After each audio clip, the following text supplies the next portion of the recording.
好，大家好，大家好，係啦，大家好。而家我哋係2點43分啦，咁我哋就比遲咗少少，因為咧人就比較多，咁啊大家抖擻精神咧就可以聽下我哋黃館長嘅講座啦。咁我哋歡迎大家嚟去第二次講座。我哋第二次上一次就係妙法寺主持啦，係釋迦嘅。咁今次咧我哋又道家嘞喎，揾翻阿雲泉仙觀嘅館長阿黃廣漢道長，係啦。咁雲泉仙觀係好大嘅喎，我喺亭斜嗰度咧，哇有幾十萬尺好靚嘅一個仙觀啦。咁嗰度啲齋又好靚嘅喎，咁佢又有80幾年歷史喎。咁其實咧值得大家都去嗰度尋幽探秘嘅。咁今日嘅講座嘅主題就係道德圖譜喎。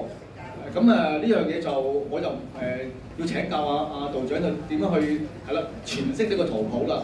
咁就將時間交俾阿道長啦。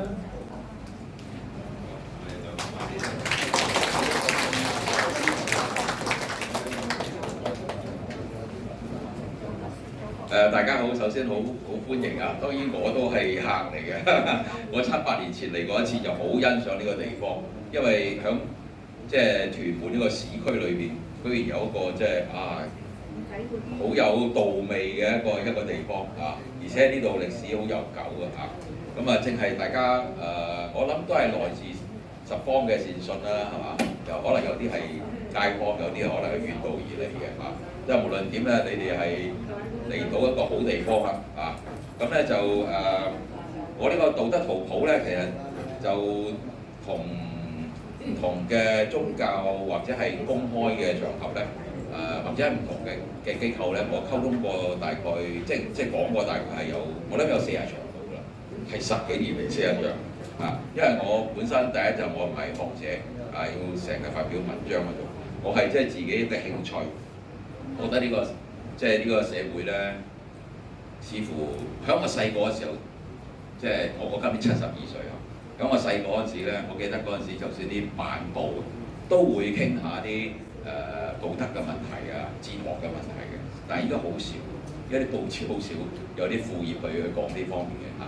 咁事實上係呢個尤其是喺香港社會都係啦。我相信50、60年代我都有覺得有呢方面嘅接觸，但係去到尤其是80年代啦，香港開始經濟起飛，咁咧就社會流行嘅吃喝玩樂啊、飲食男女啊，即係不至於話即係道德敗壞都好啦，但係即係比較疏忽咗道德啲嘢。好啦，嚟到依家嚟講咧 ，AI 大家知係咩啊 ？AI 咁犀利啊，但係都好普及喎啊！即係可以講話，你 AI 嚟講可以武裝一個人啊，有一個即係因為總之係知識係變得好平嘅一樣嘢。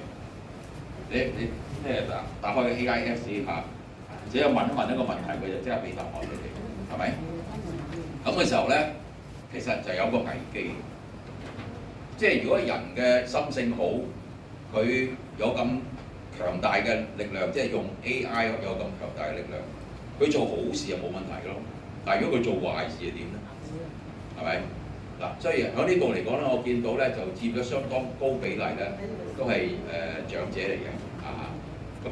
但係無論係年輕嘅一部分，上一年紀一部分，我覺得嚟講，我哋都要貼住個時代去學習啊，去配合到呢個時代嗰個生活嘅模式啊，咁我哋先不至於可以講話彷徨嘅。如果真係你話掉翻轉頭，而家唔識用手機嘅，你話幾彷徨啊？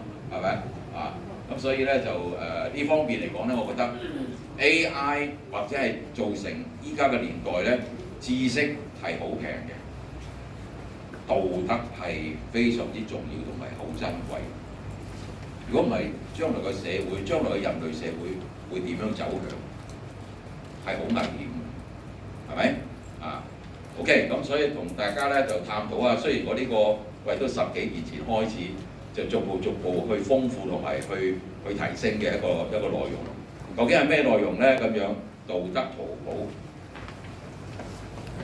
博士，我哋跟住落嚟。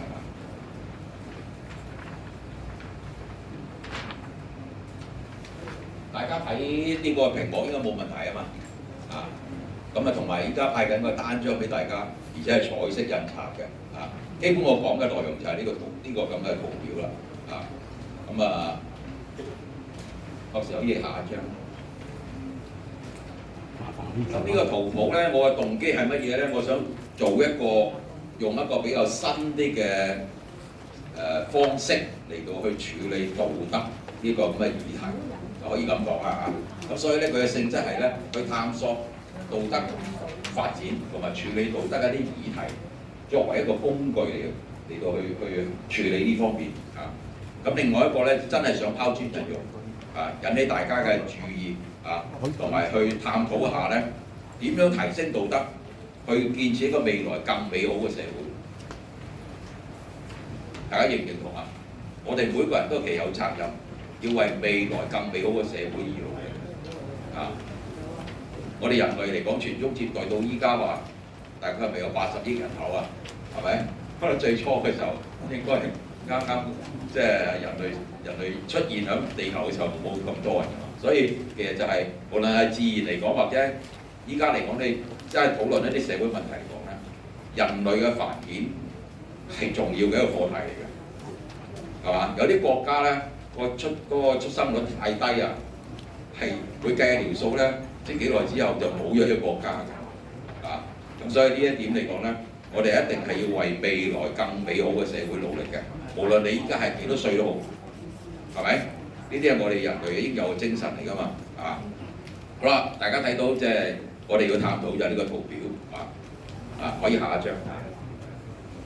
咁咧最主要嚟講咧，想同大家既分享亦都討論嘅可以啊！大家睇呢個，我係將呢個道德嘅境界咧，由 A、B、C、D、E、F、G、H、I、J 分咗10級。大家睇下咁，大家認唔認同合唔合理啊？最差嘅就係不道德嘅層級，好一啲咧就係我哋世俗道德嘅5個層級。再超凡嘅道德咧，就有2個啊！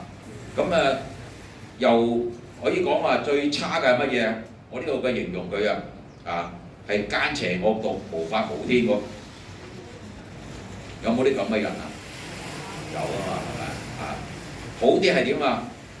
佢呢啲又唔係普通人嚟㗎啦嚇，能夠造勢營私啊，權能瀆職啊，多數係啲好高權位嘅大官啊，甚至乎總統啊咁樣，係嘛？即係貪得無厭啊！咁但係咧，再上即係意思係再上，即係冇咁差咁解啊！就係啲違規避責，即係磨練自己嘅違法之術，即係咧犯咗法，佢又有辦法避開，唔會俾人捉，唔會被法律制裁嗰種人啊！咁好啦，呢啲係不道德嘅，大家認唔認同啊？呢啲係不道德係咪？係嘛？掉翻轉來，咁樣落嚟就越嚟越深。越深重，罪孽深重，係咪？好啦，咁我哋世俗嘅合乎道德嘅，會係一個乜嘢嘅？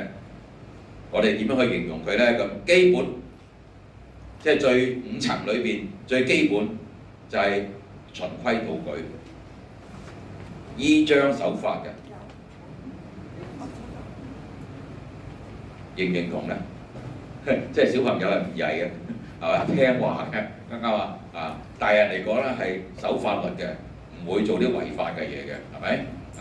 咁但係如果係咁樣夠唔夠嘅咧？都係當然唔係最高道德啦，就想俗世社會啊。咁再高啲咧就係懂得通情達理佢比較懂人情道理嘅嗰個層級嘅人，係咪有多啲人情味啊？除咗個守法之外，係嘛？再好啲係點啊？敦品禮行係追求高尚嘅修養嘅，呢啲係再高一啲啦。唔單止懂人情世故係咪？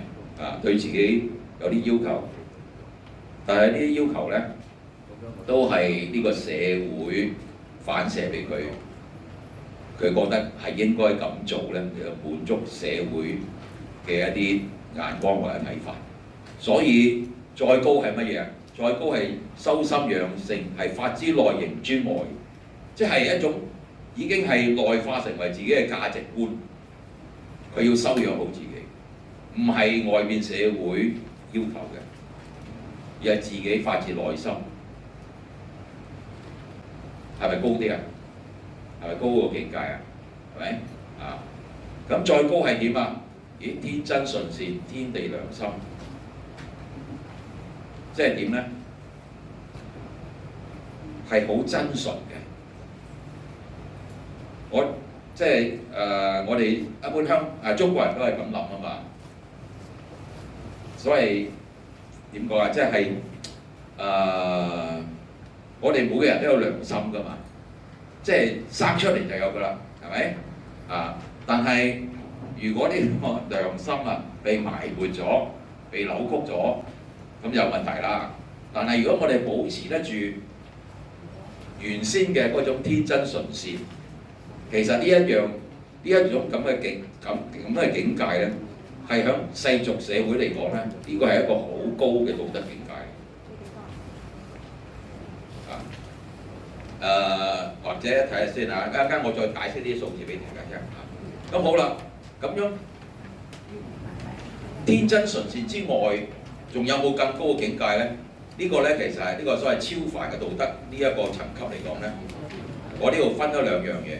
一個咧就係佢能夠大愛忘我，無私奉獻自己，即係已經係佢又唔係冇咗我，而係忘記咗我，即係呢啲係屬於叫做聖人嘅境界嚟㗎啦。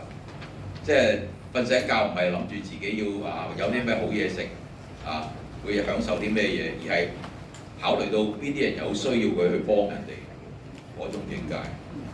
所以呢啲係聖人嘅境界，再高嘅就係神級嘅境界，天人合一，係一個無量嘅智慧。但係其實咧，好啦，其實呢度咧同呢個有關係嘅，我要同大家解釋一下何謂，因為我咁樣分段解好嘛。嗱，喺呢度開始，世俗嘅道德開始，呢個3000係咩嚟嘅？循規蹈矩、依章守法，即係咧，我哋要守法律啊！我當我哋一般生活上接觸嘅法律法規咧，當係有3000條，假設嘅咋，大家唔好捉得咁緊啊！唔係啊，我認為3001條咁冇意義嘅，而家即係呢個係一個假設啊。咁但係如果我哋要樣樣都依法，要跟足啲法律嚟講，如果要守住呢3000呢個3000條法律嘅數字嚟講咧，人都幾攰下，係咪？咁再嚟咧就係，如果我哋講通情達理係高個層次嘅話咧，我哋人情道理平時嚟講咧，比如入屋叫人入廟拜神呢啲都係基本嘅簡單規矩人情道理，係咪？咁呢啲嚟講唔係好多嘅啫，我哋當係1/10嘅啫。再係我哋要敦品禮行嘅話，我哋儒家嘅德目，當然如果我都曾經試過。因為我學識唔高但係數下咧，都數到60個出嚟，即係仁義禮智信愛和平謙恭謹慎忠勇孝悌一路數落去，啲德目係咪？但係一般嚟講，一般人可能30個到啦。即係話，如果我哋知道呢啲係我哋歷史文化帶落嚟，要求我哋要有個好嘅道德修為，於是我哋會自己要求要敦品禮行。敦品禮行即係話做俾外邊了解睇到我係敦品禮行嘅人咁呢種高尚嘅修養嚟講咧，我先頭講啦，啲德目嚟講係大概一般人都會講得到30個但係我都試過數到60個帶翻少少雲泉師管，我就將呢個60個裏邊咧，我哋透過一啲我哋嘅會議啦，同埋問過祖師啦咁咧就係揀咗50個。就要嚟配入去我哋啲道號嗰度即係入道嘅時候嘅道號配入去咁所以呢個60又好30又好，總之即係一般人我覺得我數到30個。咁再上嚟講修心養性、法之內形之外，我哋又攞幾個宗教嚟到做一個舉例。譬如話佛教所講嘅戒定慧，儒家嘅智仁勇，我哋道家嘅慈儉讓。或者係西方宗教嘅信望愛，係咪都係3樣嘢？即係如果我哋係真正係自己內化要求係修心養性嘅話咧，其實執住3樣嘢都係非常之高層次嘅一個道德境界，係咪？嗱，譬如我哋呢度道門，我哋講老子所講嘅持劍讓，讓嘅意思即係咩？一若持，二若劍，三若不敢為天下先。不敢為天下先，所以我哋好多時都係用個讓字嚟去代表到佢咯，即係謙讓，係咪？唔同人爭啦，即係咁樣。咁所以咪3樣嘢已經係一個可以收到好高嘅境界，係嘛？咁所以天真純正係乜嘢啊？一個良心。我都話出世，人人都有良心啊！一路成長，良心冇被埋沒，冇被扭曲。呢啲人保持咗一種天真、好真純嘅一種境界嚟講咧，呢個其實喺世俗社會嚟講，我覺得係最高境界。咁點解有個父無限，有個直無限嘅？父無限咧就係話，好似《清淨經》裏邊講即係其實就係意思係將貪嗔痴慢或者佛教所謂嘅貪嗔痴慢疑係嘛？呢啲全部透過一個高嘅修為拋棄晒、清晒、負嘛即係拋棄晒、減晒即係一負，大家可能即係直覺用數學角度嚟講減晒、冇晒，係咪？喺咁嘅情況之下咧，就變咗一個忘我嘅境界係無私奉獻只係為人嘅啫，真係為人民服務嘅啫，係咪？所以叫父無限。但係呢個過程裏邊一路係點啊？會增加你嘅智慧嘅嘛。所以到最後咧，係直情係一個無我嘅境界咧。呢個係增加無限嘅智慧，即係有一陣間會講到呢，係神嗰個級數所個力量個影響力係好大嘅。好啦，我咁樣嘅論述咧，睇翻落去下邊不道德嗰3層咧，就容易解釋啦。既然要守法就係3000條法律，如果我係要違法，但係又唔想俾人捉，唔想俾法律制裁，要修練呢啲咁樣嘅情況咧，咁我舉一個例俾大家聽下，點解係3萬嘅意思？係3000嘅10倍。舉例嚟講，我哋過馬路綠公仔過馬路，我諗你望個情況係綠公仔，你就好安心過馬路。但係如果係紅公仔，你要過馬路，見到遠遠嘅車，你要判斷佢嘅速度。應該你估係有機會過到，但係你都要睇清楚個車，即係離遠嚟緊嘅車嘅速度。因為你紅公仔本來就係掉翻轉頭行車度綠色啊嘛。綠公仔啊嘛，係咪？或者係綠燈係嘛？另外，你今日膝頭哥痛唔痛啊？跑得快唔快啊？係咪？旁邊有冇啲俾你行動較唔方便嘅人啊？係咪？或者有小朋友會棘住你有冇人推住車仔總之同埋對面有冇警察係咪？過去俾人罰，依家罰幾多錢我唔記得咗，好似好犀利嘅，知2000定幾多錢咁樣咁呢啲係咪你要兼顧嘅嘢係咪多好多倍啊？我假設多10倍咯，所以守法就係輕鬆簡單啲，你都違法咧，其實係複雜好多所以佢嘅呢方面嘅能耐要大10倍。如果你要響一個攞到一個高嘅位置你嘅總統好話咩高官總之有權有勢嗰種人你係利用自己嘅權職權權能瀆職係嘛？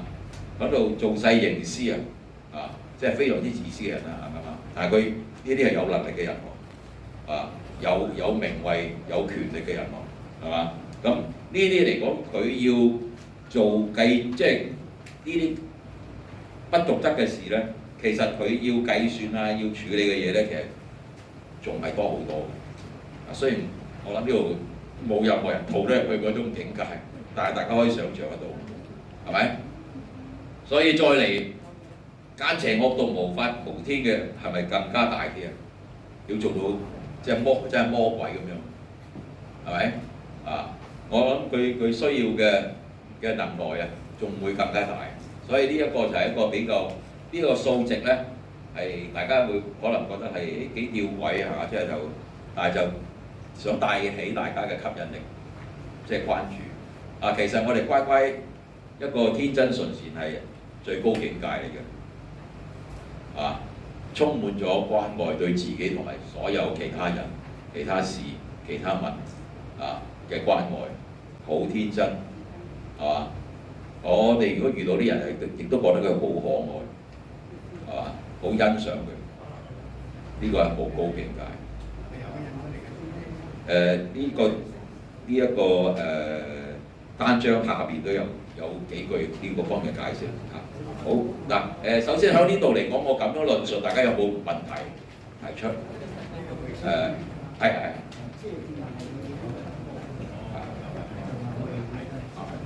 即係我哋要做多好多嘢，然後先能夠即係得到嗰啲嘢啦。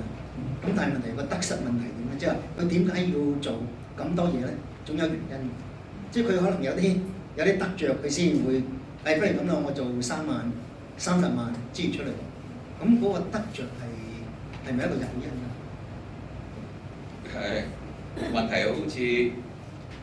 好似好簡單啊！我相信係肯定係佢有得着先至會做啲好明顯，佢自己都知道係有風險的事啦，係嘛？我呢度呢個數值嚟講都睇到由守法以至到唔守法一路好貪啊！即係我感覺呢個係小貪，呢個係大貪，呢個極之貪，大家可以咁樣去理解係嘛？啊，貪到自己都迷惘咗啦，直情當佢自己係天下即係宇宙無敵。依家有個人版喺度嘅，全世界依家係咪啊？咁所以一定係佢諗住有啲得着啊，就係基於貪嗔痴啊，越踩越深。通常就係呢個貪嘅利益啦，係嘛？所謂佛家咪講名聞利養啊，係嘛？即係肯定係有呢方面。佢追求呢種得着，所以就越解越深咯，係嘛？即係咁樣多謝你嘅問題啊！即係大家多啲提問，大家可以交流一下有時。如果你哋有你嘅睇法咧，更加好，係嘛？好，咁我哋如果冇進一步嘅問題，我哋下一章好嘛？呢個咧就其實係一個圖表，大家如果要講到大家係一定好明咧，就可能難啲。如果大家我簡單講講，即係意思一話點啊？A 咧就係天人合一嗰個境界，好高嘅，其實神嘅境界嚟嘅。B 咧大概望係一個聖人嘅境界。咁呢個我嘅意思係話點樣咧？即係越係高境界，就係佢人口係越少嘅啫咁解。咁去到 B 咧，即係聖人境界咧，其實佢呢個係一個窿，等於呢個金字塔嘅一個窿嚟嘅。佢就可以通上去 A 就係天人合一神嘅境界啊！即係第一就係做到聖人嘅境界，其實好少人嘅啫。同埋呢個佢就通上去神級嘅境界啦。但係神嚟講咧，其實佢就係全域呢個宇宙，佢係即係我假設神係去到係無限嘅力量嘅啊！即係我呢個假設啊咁樣。咁所以咧，其實佢通明晒所有嘢嘅，去到做啲神嚟講，係咪啊？咁下邊啲不道德嘅咧，其實循規蹈矩，或者響即係意思係響呢度嚟講呢個違規避責呢一個層係好闊嘅喎，即係好多人口係咁樣即係呢個係你話呢個咁嘅金字塔形。係咪真係一定係咁咧？即係好似我先頭講嗰啲數字咯，由1啊、30啊、300啊、3000，即係一個虛數嚟，大家唔好捉得咁緊。同樣呢個形態都係你唔好捉得咁緊，但係大概就係一個咁嘅意思咁解。我想講就係呢樣啊，大家明唔明啊？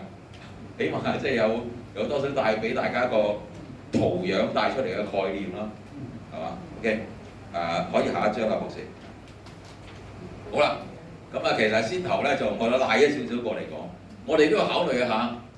其實呢個圖表咧有幾個問題要處理嘅。第一個就係先頭講咗係道德可唔可以分高低層級嘅咧？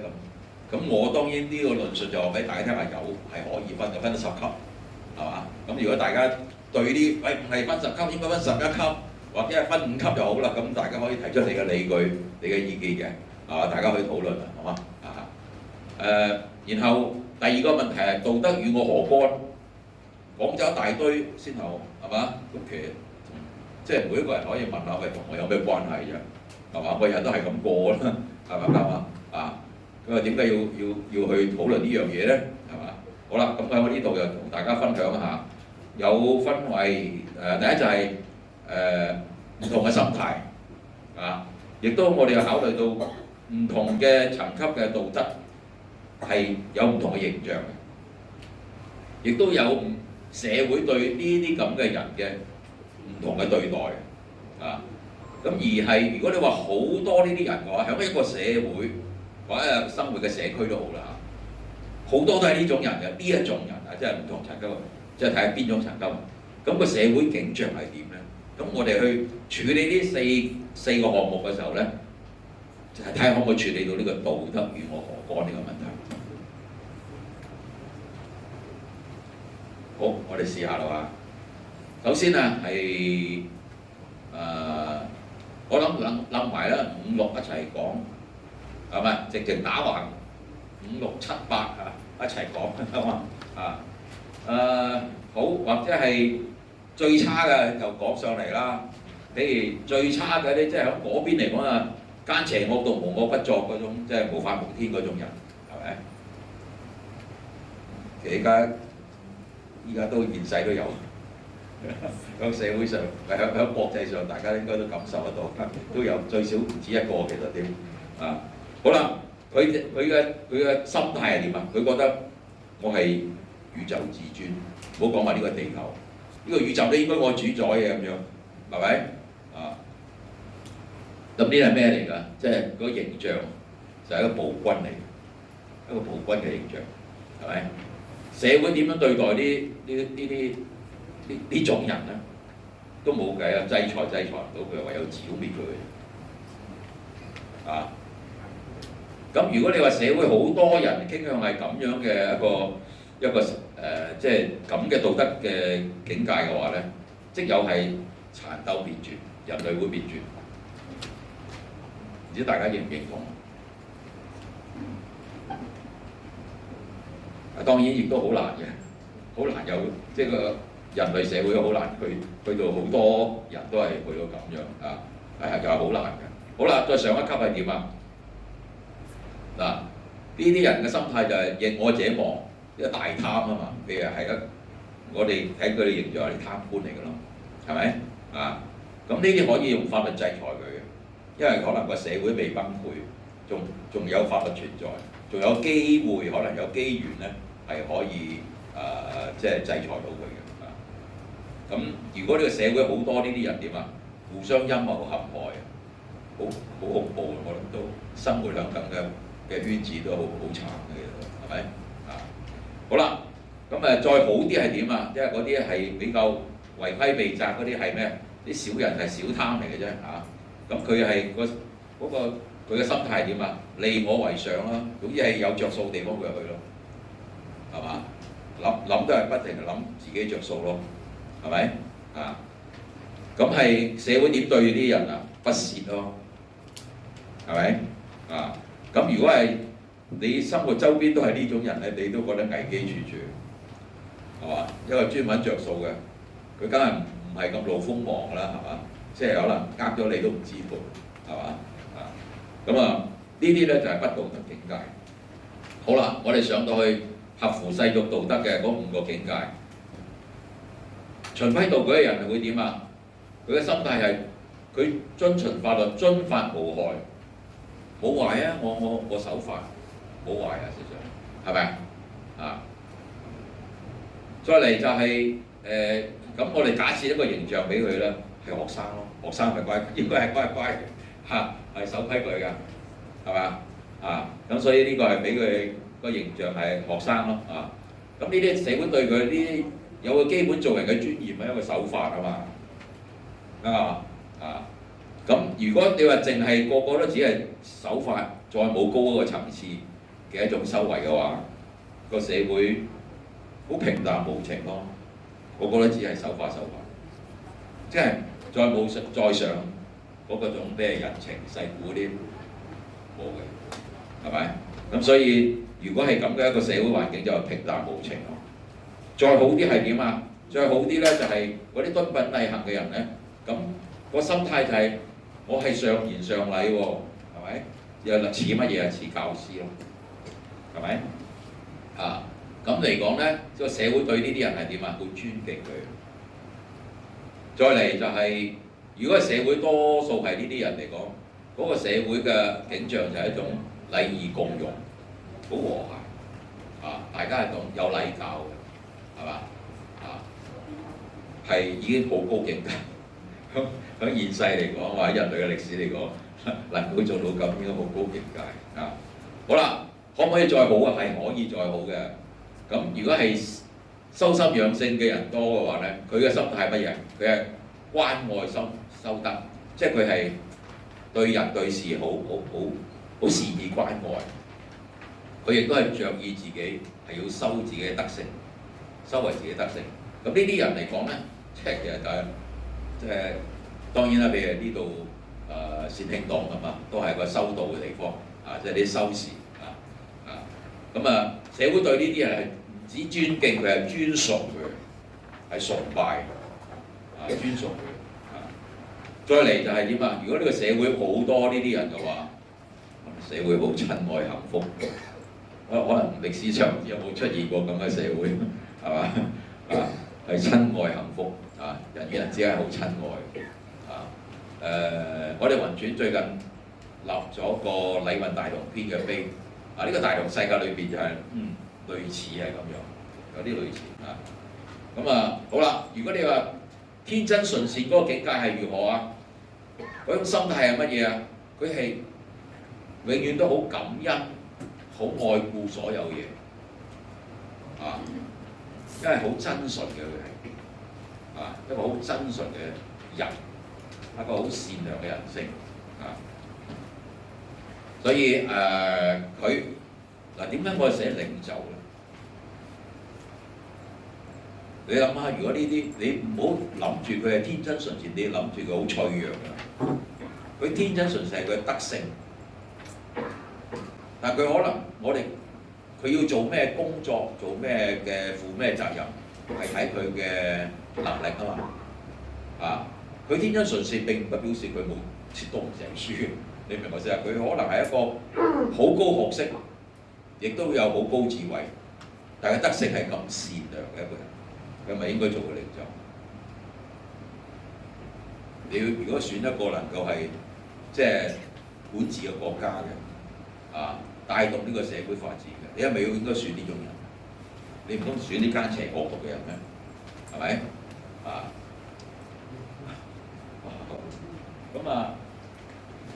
所以咧就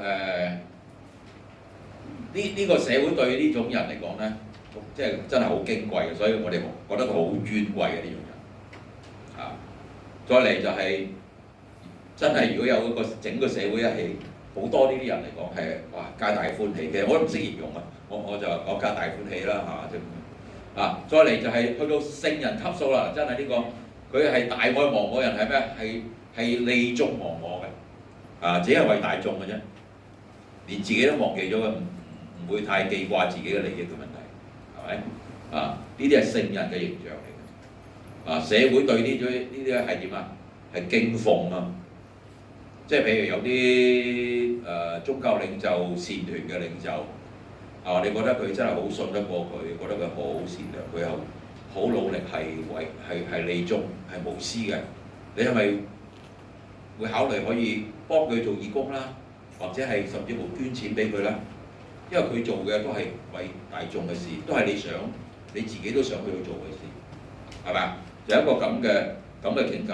咁如果你話社會景象嚟講，哇！呢個係神聖榮耀，即係我唔知真係人類社會或者邊個國家、邊個社區會出現過咁樣嘅情況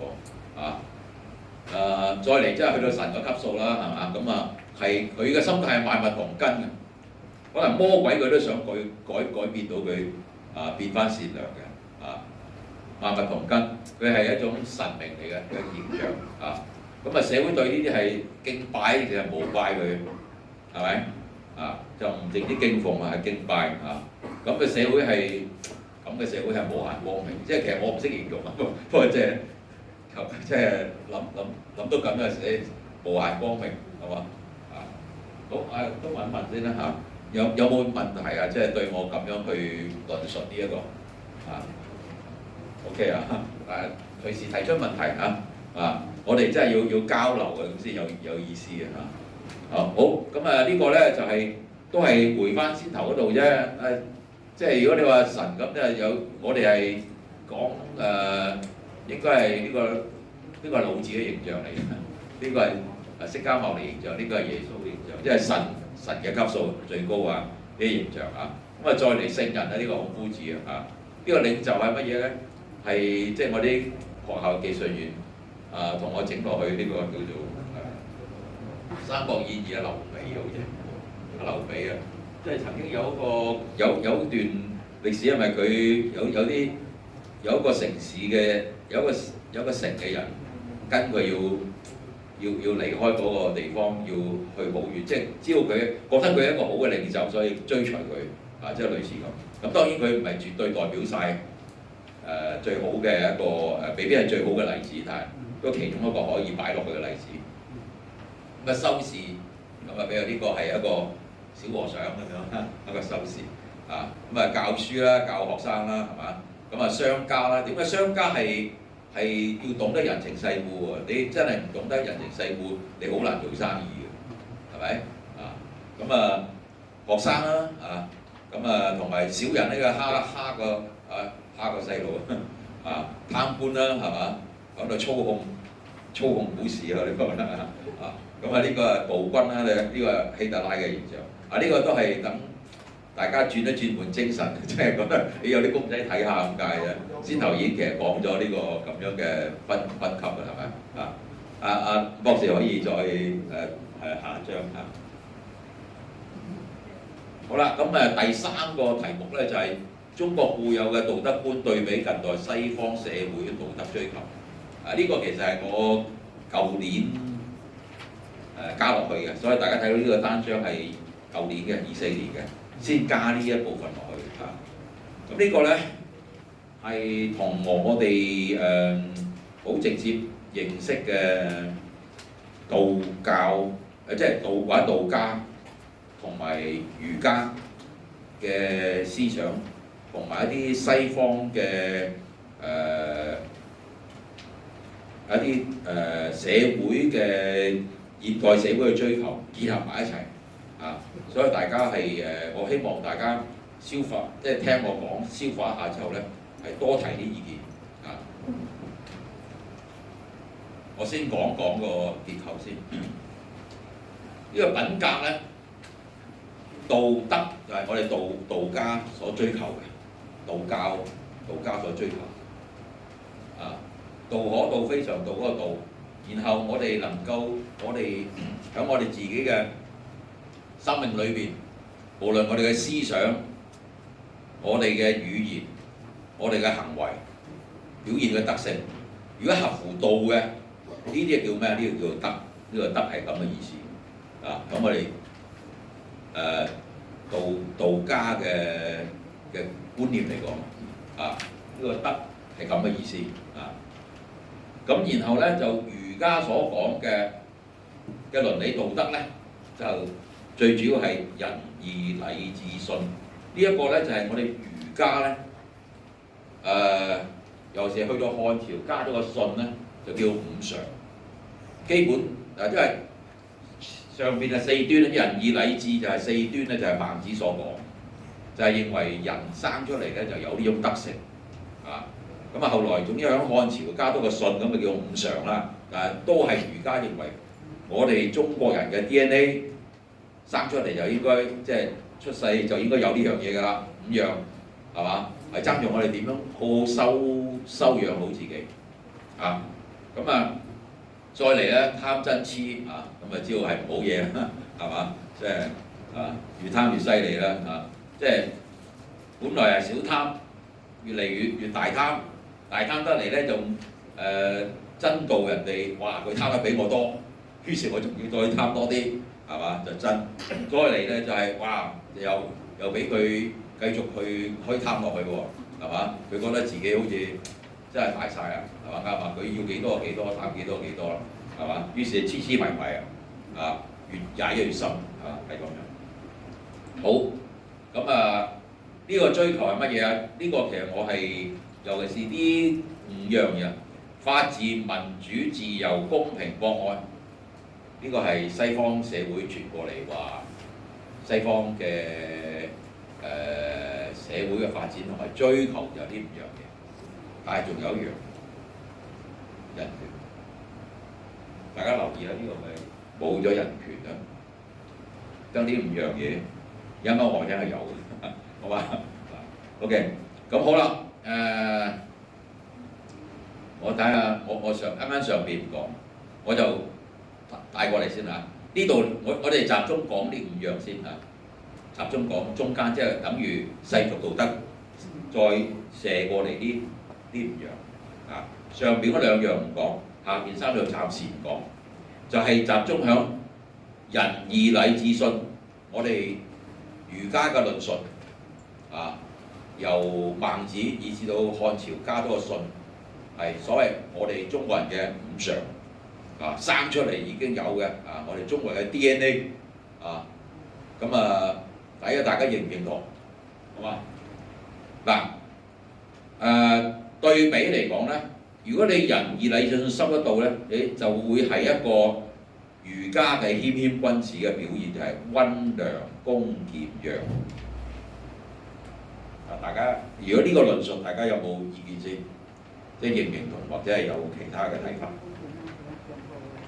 即係你收得到。頭先你講到老子話嗰個咩一日似嘅3樣嗰啲不同嘅天下先，咁你我有個樣有個劍，一個似，即係屬於唔同嘅。呢個咪係呢個過去呢個劍就智，讓就係信呢個博愛仁愛都係詞嗰個意涵喺裏邊嚟嘅，係嘛？好啦，我點解係特登展開佢咧？因為我想刻意同大家分享就話，我認為一個西方所追求嘅社會嘅發展即係現代社會發展所追求嘅一個法治社會，要一個民主嘅社會。一個自由開放嘅社會，一個公平嘅社會，一個博愛社會，係咪好漂亮啊？講得係咪？我哋唔去論述西方國家鼓吹呢啲，將呢啲訴求傳到嚟我哋東方，佢哋做得到，做成點嘅樣？我哋先睇下我哋基本我哋嘅 DNA。如果係我哋有收到一個仁愛嘅德性嘅話，我哋係咪呢個社會可以做到個博愛嘅社會啊？即係人人都有仁愛嘅心，係咪？如果我哋有公義嘅心，呢個社會所謂損有餘補不足呢個《道德經》講嘅係咪？咁呢一個義，我哋會呢個即係公，即係呢個行義嘅人就會能夠有一個公平嘅社會嘅產生啊，係咪？禮嚟講咧，就係一個有禮教嘅一個社會啦係有呢個自由。點解？如果自由係絕對嘅自由，你諗下呢個社會會點樣？每個人都有絕對嘅自由，係好危險嘅。每個人嘅自由係應該喺乜嘢範圍裏邊啊？喺一個有合適嘅禮教嘅範圍裏邊，喺個禮教嘅範圍裏邊嘅絕對自由，身心都自由。你超越咗呢樣嘢，係我要求係個人嘅絕對嘅自由，哇！你好容易傷害到別人，你嘅自由傷害到別人嘅自由，係咪？所以係應該要有一個建制、一個禮教嘅教育、一個修為嘅範圍裏邊係得到合適嘅充分嘅自由啊。所以呢個禮同自由係咁嘅關係。智嚟講同民主都係大家可能都經歷，或者我哋唔係話親身經歷好，我哋睇到好多唔同嘅所謂代議政制啊、選舉啊之類，無論西方嘅、東方嘅其他國家，一個比較健康啲嘅社會，抑或係一啲點講啊，即係貪污嘅國家啊，即係都係，即係如果係嗱呢個智嚟講，同知識係好似有分別啦，呢個係智慧嘅智啦，係咪啊？咁呢個智慧點樣產生㗎？都係知識嘅累積，係咪？經過自己嘅一種轉化、消化咗佢啊，然後產生智慧㗎嘛。咁如果你話呢個社會，我哋先係講好似選舉啦，發出嚟嘅信息，唔同嘅參選人都係講大話嘅，只係抹黑對方，而且嗰啲都係大話嚟嘅。咁啊即係咁樣一個民主選舉嚟講咧，你諗下個結果會係點樣？如果係同樣第一個人嘅成長，不斷聽到嘅信息，其實都係假嘅，都係唔正確嘅，甚至乎一啲道理、一啲理念都係唔正確嘅，佢會唔會產生到智慧？嗰啲知識都唔正確嘅，都係錯誤嘅，佢有冇智慧產生啊？可以，係咪？咁所以係即係真係要我哋係吸取到嘅知識係要或者係信息都係正確嘅，係真嘅。然後我哋自己先一個人先可以累積啲知識啊，然後先產到智慧，然後先有判斷到。如果喺民主嘅社會裏邊，淨係講選舉，你判斷到邊個候選人先係值得你去支持，係嘛？咁所以我哋仁義禮智先至係能夠產生一個民主社會嘅基礎嚟。同樣地，如果你話人每個人都冇乜誠信嘅，講完就算嘅，應承咗唔做嘅，係咪？咁你點樣推行法治社會咧？係咪？譬如討論呢個法律嘅時候、立法嘅時候，好啊，贊成啊，呢個好啊，啱嘛？但係自己又唔守法，係嘛？咁你點會有個真正嘅法治社會產生咧？係嘛？咁同樣地，如果呢度解釋，即係咪一個有仁愛嘅人，佢係表現得好溫和，好即係話俾人一個好溫潤嘅感覺，係咪？一個有公義修養嘅人係咪佢會好善良啊？佢有主持公道啊，好善良啊，係咪？咁同樣咧，有禮教嘅人，佢係會唔會對即係佢自己個表現啊？係咪一個好恭敬啊？對人與人之間係嘛？對別人係好恭敬啊。同樣地，有一個有智慧嘅人呢個點解會刻意落個劍咧？係咪牽強啊？咁樣大家都知，我諗我哋都講咗幾十年環保啊嘛，係咪？都係就劍啊嘛，係咪？唔浪費啊嘛，係咪？咁所以嚟講咧，一個即係真正有智慧嘅追求都係基本係要劍嘅，唔係奢華，唔會浪費嘅。咁同樣地咧，誠信嚟講咧，同謙讓有冇關係咧？誠信係一個，如果係一個法治嘅基礎，係咪？呢個相對嚟講，即係先頭講老子所講啊，不敢為天下先，即係唔同人爭啊嘛。如果你話相對嚟講同人爭嘅點會法治啊？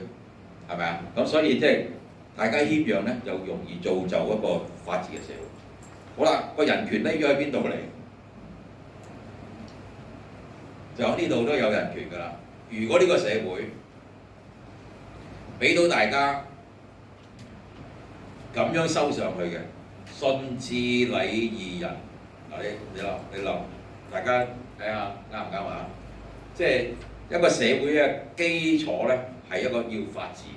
如果冇法治咧，呢個社會好亂噶嘛，係咪？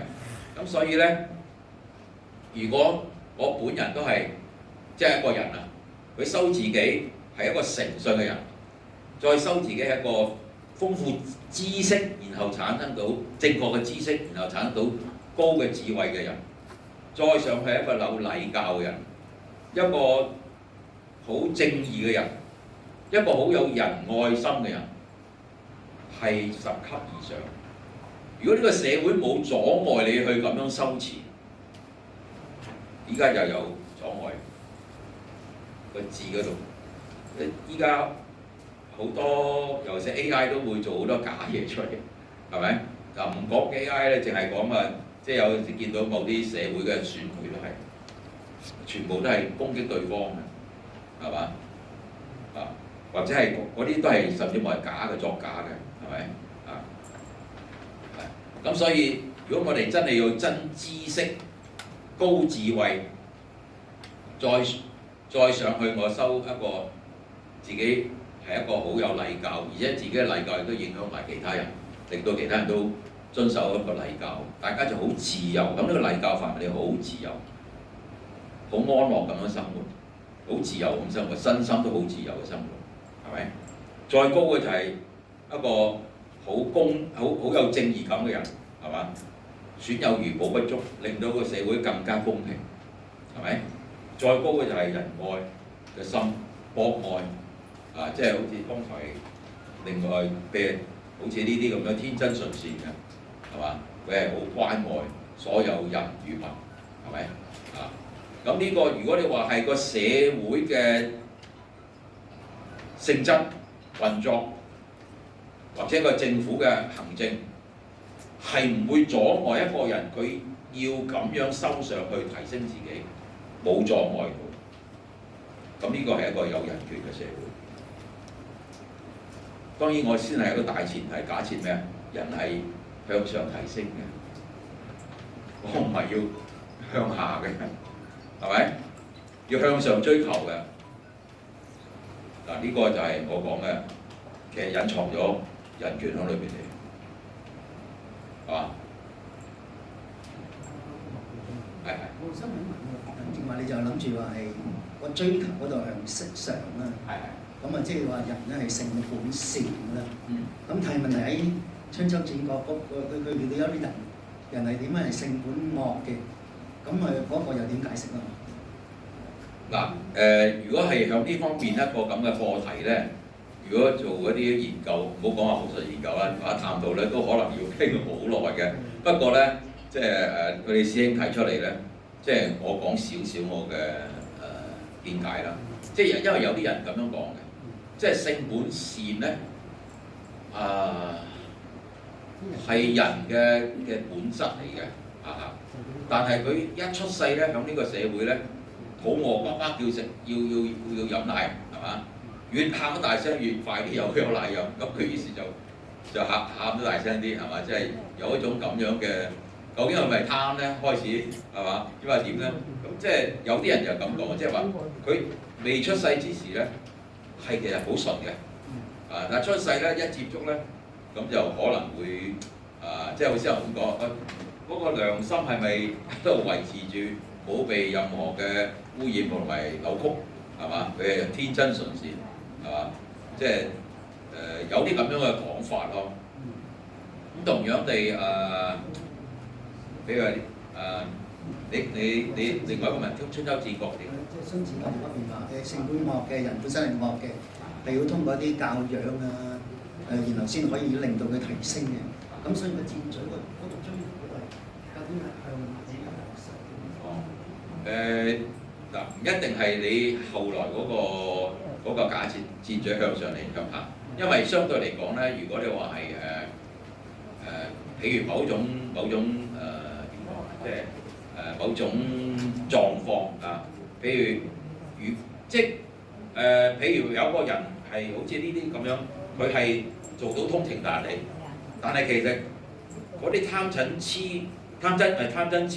係繼續係吸引住佢嘅，吸引住佢講得難聽係墮落㗎嘛，係嘛？不過佢認為佢越墮落越快樂㗎嘛，係咪先？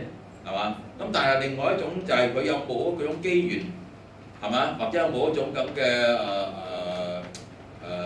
機遇俾佢係向上咁樣追求去修咧？咁真係在乎有陣時你知啊，除咗個人嘅意志嘅追求，仲有真係整個環境嘅影響。個環境點樣佢係拱佢向落向下嘅，咁睇下佢有冇嗰個機緣同埋意志又向翻上。一陣間好似有個圖係講呢樣嘢嘅，我睇睇係有呢個17嗰個。一陣間或者我去到17嗰度同你補充啊，睇下可唔可以處理到呢個問題，好嘛？好啦，嗱，咁即係先頭講咗，就係中間嗰橛啦。大家對下邊上邊嚟講，我覺得唔係好需要有呢個重點，呢個唔係重點咯，我覺得係嘛？因為呢5樣先重點咯，我覺得。咁如果再講埋上邊下邊咧，就好長時間，係啦。驚講下，原來都用咗好多時間嚇。咁大家睇得明咧，應該係嘛？我相信會唔會就冇睇唔明係嘛？譬如話呢個貪咁樣，咁佢嘅表現追求咧就係即係會好虛偽，因為點解？佢一定唔會話俾你聽我好貪嘅咁樣，佢唔會㗎嘛，佢梗係要包裝自己啊，係嘛？包裝自己嘅一啲無謂行為嘅語言啊咁樣係嘛？即係佢唔會話俾你，即係真係話俾你聽，或者係做得好清楚俾你睇，佢係貪㗎嘛，係咪？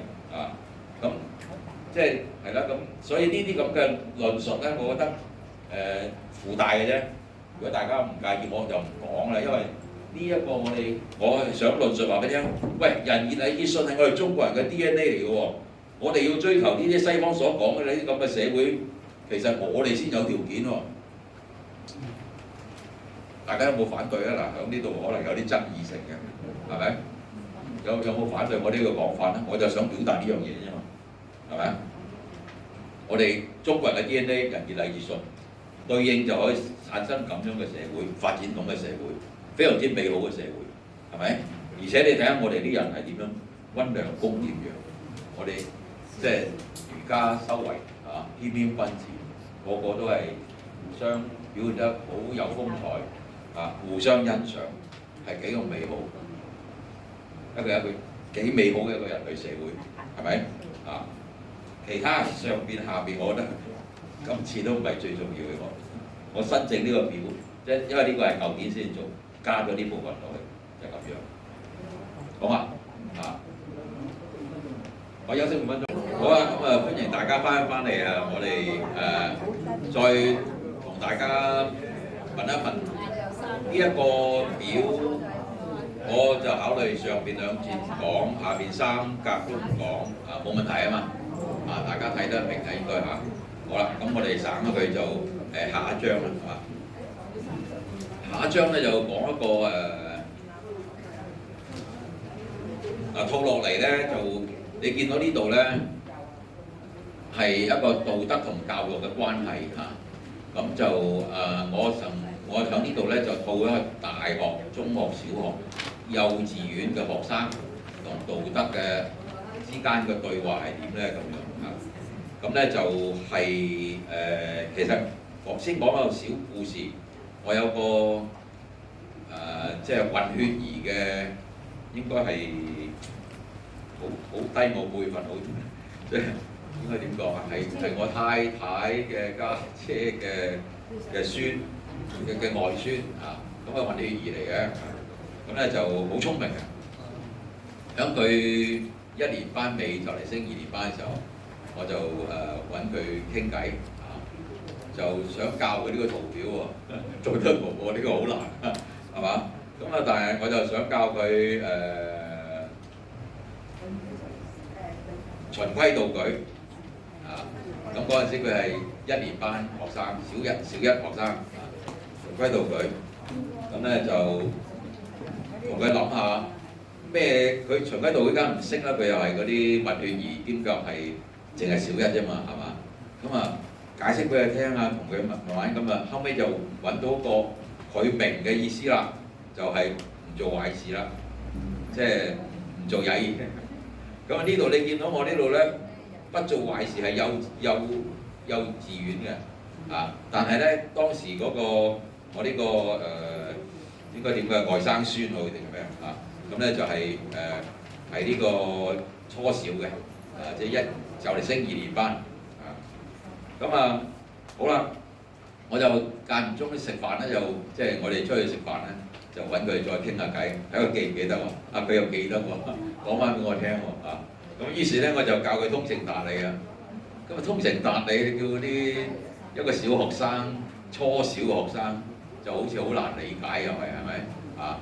咁啊後尾咧又揾到即係同佢傾下傾到啦，佢又明嘅意思就係點啊？佢關心別人。嗱你諗下關心別人係咪通情達理啊？處處關心下別人，譬如話同學上完運動堂係嘛？咁啊自己有帶毛巾啊抹下汗，隔離個同學冇喎，咁點咧？又冇手巾仔喎，湊到自己有包紙巾。如果你關心佢，你咪俾兩張紙巾俾佢抹下汗啊，係嘛？嗱呢啲係咪人情道理啊？係嘛？但係對小學生嚟講咧，你話聽你關心，處處關心別人咪得咯，係嘛？啊，呢個某程度係等於依家有啲學校推動緊，我自己間即係我自己做校監間學校都係推動緊一樣叫做咩？同理心啊，即係訓練啲學生咧，去再培養佢哋嘅同理心啊。咁咧就再嚟咧敦品禮行，佢已經係就嚟初中，應該小學畢業咁滯啊。咁啊教佢敦品禮行，敦品禮行，哇好難搞嘅啫，一個嗰啲即係小學生啊，應該都唔係咩，我諗係小4到啦啊，教佢敦品禮行啊。我當然 check 下佢呢啲，佢記唔記得啦啊？唔做壞事啊，關心別人佢記唔記得啊？佢記得嘅啊，所以我就教佢進一步就係敦品禮行。敦品禮行好難明，小學生嚟講好難明敦品禮行啊。咁後尾咧，總之係同佢一路傾偈，得啦，做個榜樣。當時佢做緊班長添啊，咁啊做個榜樣咯，係嘛？咁但係呢啲即係我意思，其實呢啲係好大人嘅啊。如果對小朋友嚟講比較深奧，係嘛？咁但係我哋點樣同小朋友去引導佢哋，係嘛？一樣係可以修養自己，係嘛？提高自己嘅道德水平咧，咁樣啊，即係呢啲佢。大家可以有共同嘅語言啊，係嘛？咁就可以容易影響到佢啦，啊，引導到佢啦，係嘛？咁啊，嗱到依家升咗中學啦，呢個我未有實踐，即係我就喺度諗下，即係如果嗱應該嚟講咧，我哋用啲10級嚟講咧，點樣引導啲學生咧？啊，譬如幼稚園嘅時候咧，就叫佢唔好做壞事咯，啊，即係要聽話啦，唔好做曳嘢啫嚇，即係咁樣係嘛？呢啲比較即係佢哋日常聽得明嘅語言咯，係嘛？咁啊再做好啲咪要關心別人咯，係嘛？即係等於係通情達理㗎啦嘛，係嘛？如果係做敦品禮行，即係要做個榜樣㗎嘛，係嘛？咁你又做到真係做得到喎咁樣，咁你到升中學又如何啊？咁你已經係做咗呢啲，佢都覺得咦係真係對自己好啊，有少少回報嘅，我記得有一次。幾個月前，當然係一個白事嘅地方。咁呢個小朋友咧就走嚟見佢父母行開咗之後，佢走嚟揾我，佢話多謝我，係因為咧佢好似係循規蹈矩啊，因為係通情達理啦，即係佢用呢啲內容啊嚟到去寫一篇文章啊，好似係考試嘅。就扯高咗佢中文嘅分數，咁於是佢就合格。如果唔係嘅話咧，佢就可能中文唔合格，所以佢走嚟特登多謝我。所以呢個係一個幾好嘅回報嚟㗎，對我嚟講覺得啊。有講翻就話，即係我到諗下嗱，幼稚園、初中係初小、高小，咁再上中學係點咧？如果佢真係做得到嘅話咧，我哋要引導佢。係呢啲都係佢做得好好啊，即係一個善人嘅一個修為嚟嘅啊。咁所以咧佢要擇善固執，即係用中學嘅時候咧要堅持啊。佢有啲覺得自己德性上有咩好嘢做嗰度，佢要固執，即係要堅持啊，堅持繼續做好係嘛，即係咁樣。咁如果你話即係等於呢個就修心養性啊，你要自己已經覺得自己覺得應該要堅持。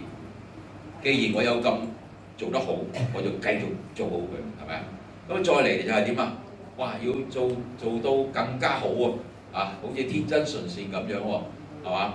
咁就係要我自己揣摩就係，即係依家啲年青人中意打機啊，打機好多時係將自己套落去嗰個遊戲嘅一啲主角啊裏邊啊，係咪？即係咁樣。咁但係我亦係你要化身入去，但係唔係話遊戲機裏邊打殺嗰啲，而係化身係一個美善嘅一個人，係咪？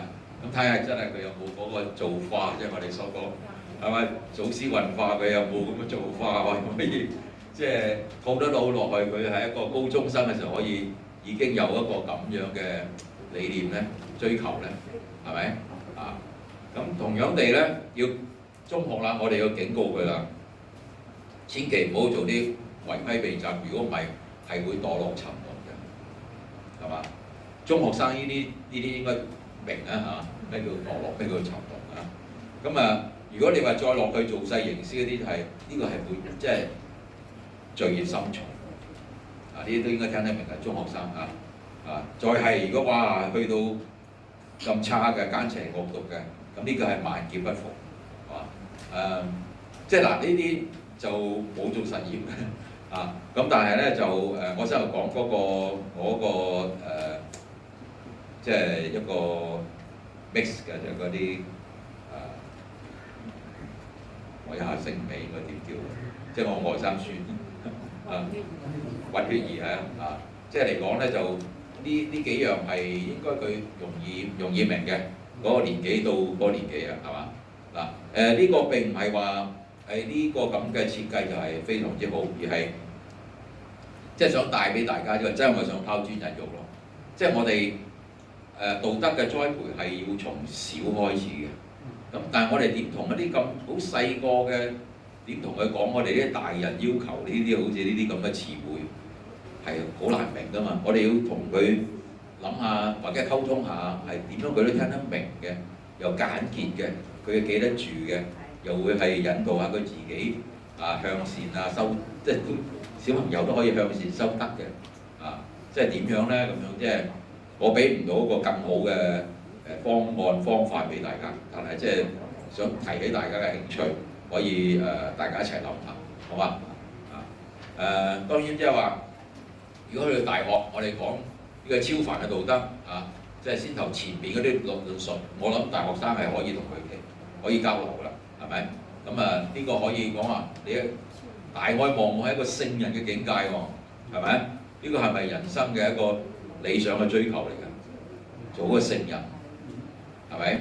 嗱，做唔做得到係另外一回事啦，即係一個訴求，一個追求，係咪？再高去到神級嘅境界，呢個即係當然超越咗我哋現世嘅生命啦，係咪？咁但係當然真係有冇嗰個緣分啦，係嘛？佢會唔會？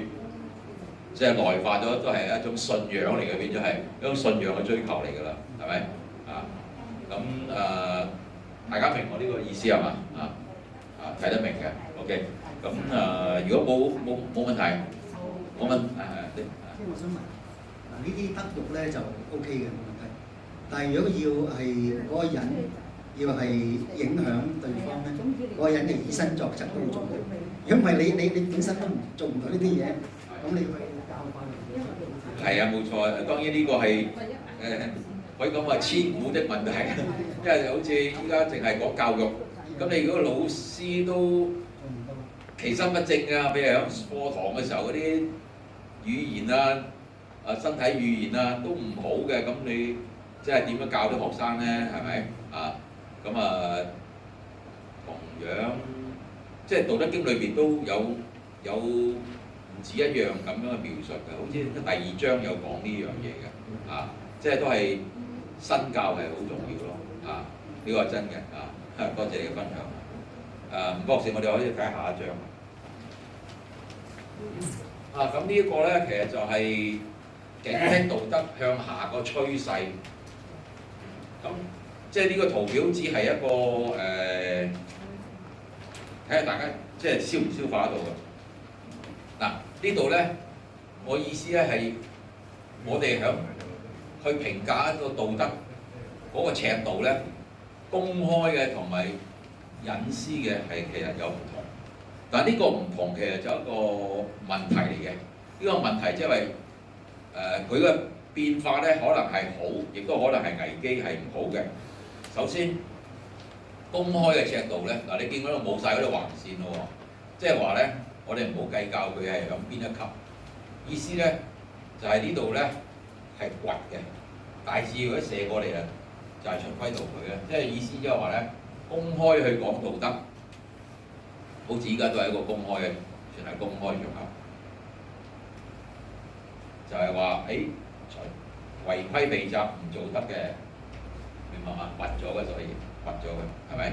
斷咗。但係隱私尺度就尖尖地，即係話係偶然有啲順住個勢嚟，我都唔想㗎，不過個勢係咁嘅，係嘛？咁樣去為自己開脫啊，係咪？即係隱私嘅尺度係寬鬆啲嘅，係嘛？所以就呢度係尖咗落嚟嘅，係咪？咁同埋咧，基本上咧，隱私嘅尺度係降低啲要求嘅，係咪？咁當然即係話，如果有一日公開尺度都降低，公開尺度又慢慢伸條尾巴出嚟尖咗，咁咪有問題咯。同樣地，如果呢個隱私尺度可以上升，或者呢條尾巴開始掘啲，咁咪好啲咯。呢啲好似冇乜意義係嘛？但係其實就係話，大家留意呢種社會嘅氛圍係點樣？我記得好多年前嗰啲有兩個個案，一個選舉期間，有啲又話某人參選人係有私生女啊，點啊咁樣。咁然後有個老友跳出嚟講話，呢啲叫做咩課外活動係咪啊？大家有冇記得呢個咁樣嘅新聞啊？係嘛？好似唔係叫課外活動，即係類似咁嘅意思咯。即係意思話，即係好平常，即係咁講啊。咁係想輕輕帶過佢，係嘛？咁呢啲喂係公開尺度嚟嘅喎，係嘛？佢攞咗個隱私尺度嚟拉過嚟做公開嘅尺度，咁對個社會係一個，如果係個社會普遍接受咁樣咧，係一個社會道德危機嚟嘅。你明我先？所以我就呢兩個圖係想表達個咁樣嘅意涵出嚟。同樣地有一個咪有個應該係好名人啦、大明星啦，係嘛？又係十幾廿年前應該係嘛？又係話即係出咗啲新聞翻嚟香港落機嘅時候咧，啲記者咪圍佢啦，係嘛？咁佢我會開記者招待會交代咁樣係嘛？咁過咗唔知幾耐，真係開記者招待會。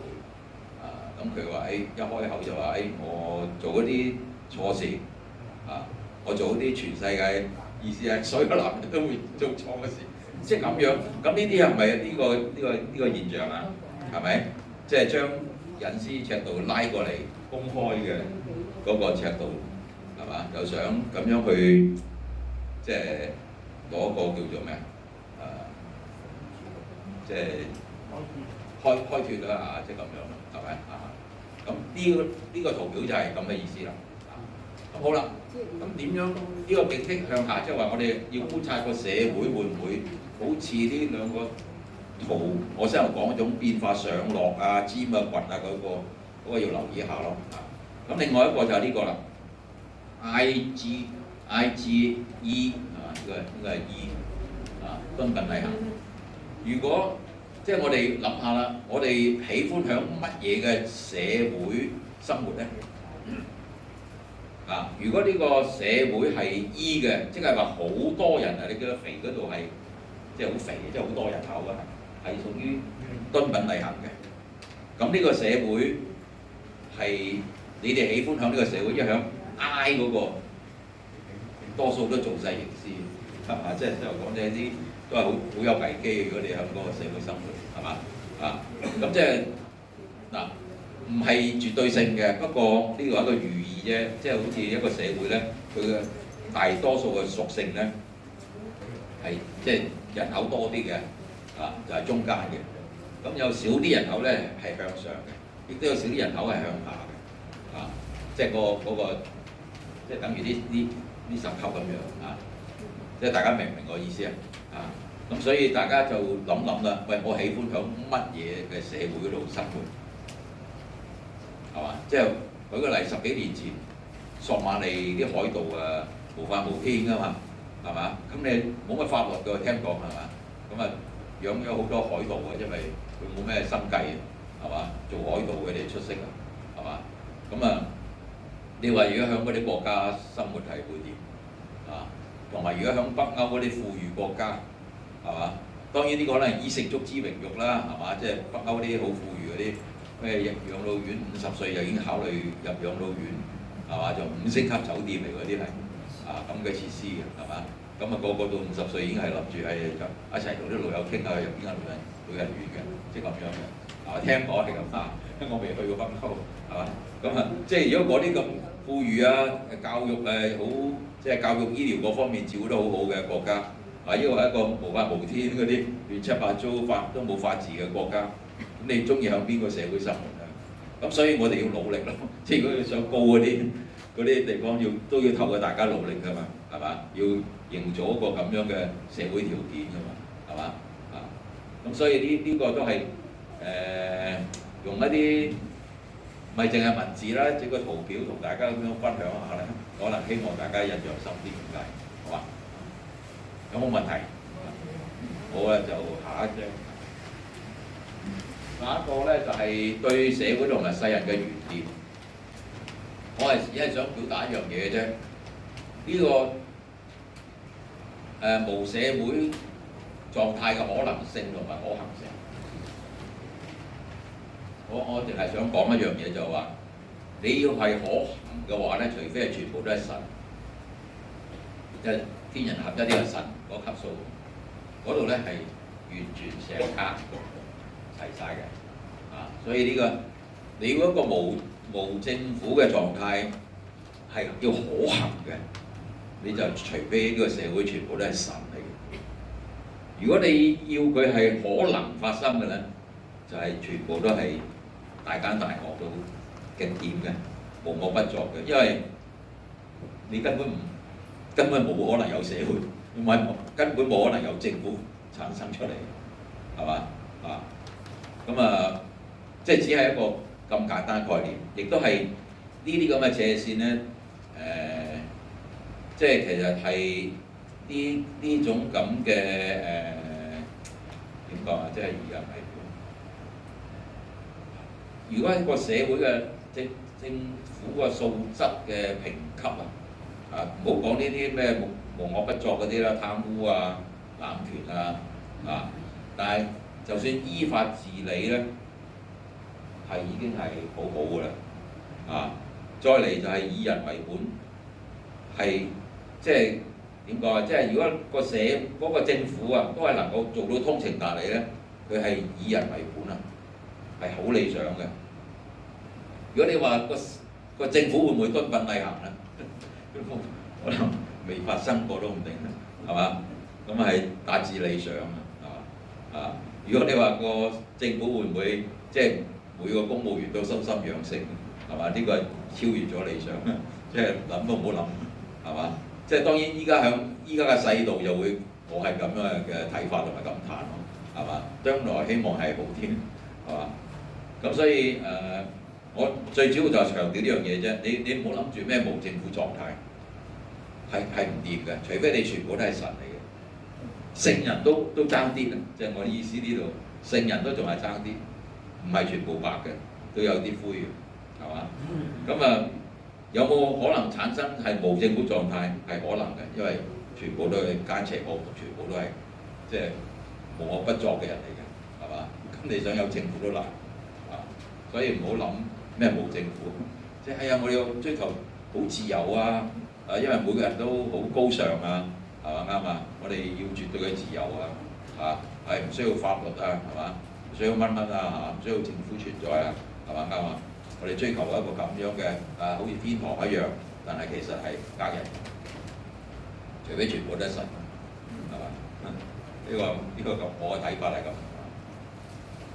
有爭議嘅可能啊，大家有冇唔同嘅睇法同嘅意見？好咧，就攞下一張睇下。好啦，呢個17咧就係好似剛才有位師兄又提出一啲問題。咁其實係咁嘅，我呢個個人睇法嚟嘅啫，亦都唔係有咩印證咗啊，就想同大家分享，睇下大家有可能有唔同嘅意見。就係話咧，喺呢一個10級裏邊嚟講咧，其實呢一個敦品禮行同埋修心養性係一個分界線。仲喺呢條線嘅上邊咧，佢係有機會繼續上咧，係佢慈悲愛顧係好大，即係佔好重嘅比例。但係如果你係喺下邊仲係敦品禮行，未上到去修心養性咧，你仍然有機會向下，個名利私欲咧仍然係好重咁扯你落嚟，一個就拉上去，一個扯落嚟。原因點解？最主要就係先頭最初嘅時候都已經講，呢個敦品禮行咧仲係人類嘅社會嘅歷史文化教育去引導你，你會覺得要敦品禮行先至符合到別人的期望啊嘛，社會的期望啊嘛，喺教育裏邊老師對我的期望啊嘛，係咪？呢個敦品禮行係別人影響你嘅，於是你去接受嘅。但係修心養性係點啊？係已經發諸內形諸外，你已經內化咗你自己要追求呢一種高嘅德性、高嘅道德水平啊嘛，係嘛？你會嚮往要繼續上啊嘛，係嘛？咁所以呢條分界線係要留意嘅。剛才好似師兄你類似有少少咁嘅問題，有少少類似嚇。咁好啦，咁我哋點樣先至真係推動到道德向上啊？呢度咧係難睇啲嘅，即係我意思係難明啊呢個表啊。我係舉例嚟講咧，我哋可以咁樣砌佢出嚟啊。譬如法制係一個基礎嚟嘅，即係我哋嘅對社會嘅規範啊，有良好嘅合適嘅法制係基礎嚟嘅。呢個基礎上邊咧，就要透過教育就再上一層樓，然後再上係乜嘢啊？係心靈嘅修練心靈嘅修練，即係你個人真係，譬如話你就係已經係覺得係一種必須要向上修自己，已經係修心養性，仲要向上面追求嘅咁樣嘅心靈嘅修練。另外一邊嚟講咧，就係另外一種關鍵嘅元素咧，就係一個社會嘅風氣啊，社會嘅文化係咪？佢承載住呢個基礎，然後再上去係乜嘢？家庭嘅人育家庭嘅教育係咪？咁再上咧就係宗教，宗教可唔可以引導你係咪？去追求宗教嘅一種嗰個信仰嘅效果即係我認為所有宗教咧都應該係引導信眾咧去追尋生命嘅更高道德價值，任何宗教應該都係咪？生命嘅更高嘅道德價值，唔係你揾幾多錢嗰種價值而係道德價值，係嘛？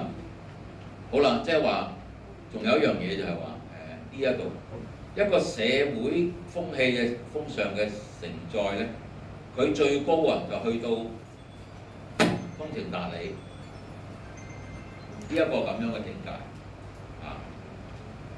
唔係去到唔係去到滿，係些少啫我呢個唔知你哋懂唔懂咁樣睇呢個圖？我講法制啦。喺20幾年前咧，我諗至少20幾年前，新加坡有條立法就係喺新加坡咧，如果你喺外面酒樓啊公開嘅叫嘢食咧，10歲以下小朋友係唔可以食乾炒牛河。你哋有冇記得有咁樣嘅法例？我唔記得啊，或者冇接觸到，因為乾炒牛河咧，可能喺新加坡都係，我諗香港都係，要炒得個香好食咧，係用豬油炒嘅。咁當時認為豬油咧對未發育嘅小朋友咧都係唔好嘅，即係會有一個咁嘅情況，所以新加坡係立條咁嘅法例。咁一個法制要令到即係道德提升，係咪？咁呢個就係個政府立法關懷啲國民。喂，咁最高又去到咩程度咧？就先頭所講啦，係通情達理咯，即係關心別人啦，小朋友啫，啱嘛？就係咁啊嘛，係咪？佢唔可以法制唔可以令到你成為天人合一嘅神噶嘛，唔會令到你成為聖人噶嘛，係咪？佢最多就係咁啫嘛。但係教育咧幅度就好大啦。佢最差嘅可能係真係教得你唔好，教壞學生啊，做咗啲好貪心嘅一種修為，係咪？去做勢營銷喎，啊會好差喎。咁但係咧，佢亦都可以好到咧，就係教你點樣做聖人，係咪？教佢可以，係嘛？心靈嘅修練嚟講咧，差極你都已經係響敦品禮行嗰度，你先要做心靈嘅修練啦，係咪？啊，咁所以，但係佢最高嚟講，真係可以心靈修練可以去到做神，係嘛？即係咁樣。咁同樣呢度都係咁樣嘅意思。咁啊，大家即係明白我嘅意思，呢個表係點樣睇，係嘛？咁然後咧，呢個咧就係話民間政府嘅分工與合作，就係推動道德向上，啊，要各盡所能，止於至善，啊，咁就係要社會法制教育呢啲係咩？係政府嗰邊，而呢度咧家庭、心靈、宗教呢啲係民間，大家要合作。咁所以就下一章裏面就係6條柱，係嘛？要撐得住咁啊！希望大家民間同埋政府合作咧，就將道德推上去。希望係做到咁樣我呢 PPT 同埋呢個單張咧係完全好公開嘅，所以大家如果係道德會呢邊，如果係可以同大家有聯繫，可以透過 WhatsApp 或者咩其他渠道發到俾大家冇問題。我係完全即係開放，希望係大家有個交流啦，係嘛？唔使客氣啊！即係我透過同大家分享咧，我自己有得益嘅。每一次咧，我都希望多啲問題咧，就掉翻轉嚟引導到我知道，大家關心嘅係邊方面同埋即係我呢個圖表究竟係即係嗰個功能去到咩程度，係嘛？咁依家咧就Q&A 係嘛？博士係啊，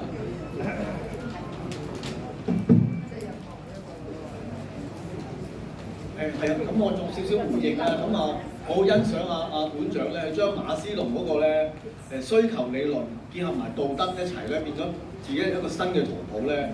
其實係一個幾創意嘅做法，同埋幾一個跨學科做到西方同東方之間嘅嗰種多元化咯。咁我覺得呢個都係好難得嘅一個創建，因為宗教嚟講都唔係咁容易有一個新發展。咁你會覺得點樣睇呢個圖譜嗰個新發展？係就係我所講嘅就係話真係希望譬如每一次同大家分享，都係你哋多啲提問題，或者有你哋嘅唔同觀點角度嘅睇法。嗱，包括我自己，亦都唔客氣，即係包括大家在座嘅，係你霎時間未必係一個最啱最好嘅意見嘅。但係即係透過大家交流咧，就可能會即係理順咗佢裏邊嘅脈絡，係嘛？就更加有自己嘅掌握。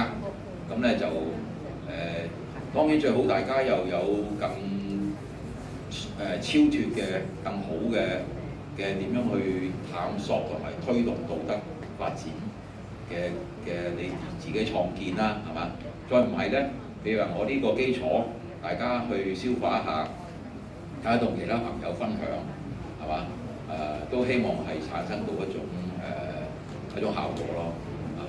咁你話即係阿吳博士講得問得係婉轉啲，因為以前有好多人同我講，喂，咁點升呢啊？咁樣，即係你10級啊嘛，係嘛？你點樣推動即係嗰個道德嘅個社會係道德係向上咧？點推動咧？當然如果我啦，最後嗰個圖表咧，即係嗰六個元素啦，係咪？大家要即係要共同發力先得咯，係嘛？咁但係都未係好實在，即係大家應該諗得到嚇，都唔係好實在嘅。你點叫政府點樣去幫忙去做嗰啲？但係即係個理論就係要咁樣嘅。你諗下依家，即係點解我咁樣講咧？即係譬如話我哋淨係依家道教界淨係對住政府個骨灰龕條例已經拗晒頭，所以對政府嚟講，以為佢要做啱嘅事、做好嘅事，會要佢好努力去做好呢啲事，都係我哋暫時信心都唔係好大，我哋變咗自己民間自求多福。啱啱吳博士咁樣問咧，反正我都想吳博士呢個問題就唔係淨係問我，一齊問下大家，當然包括我啱嘛，會唔會有啲咩再新啲嘅諗法點樣去做好呢個道德教化？因為我同大家開場白嗰度講啦，有咗 AI 依家發展得咁快，我諗真係過幾個月又好唔同，係嘛？咁我哋要取得知識係平嘅，好平價嘅，但係要取得道德修為咧，呢個好重要嘅。如果唔係，將來個人類社會會點？可能剛才阿師兄講就好大誘因落去貪，越貪越犀利。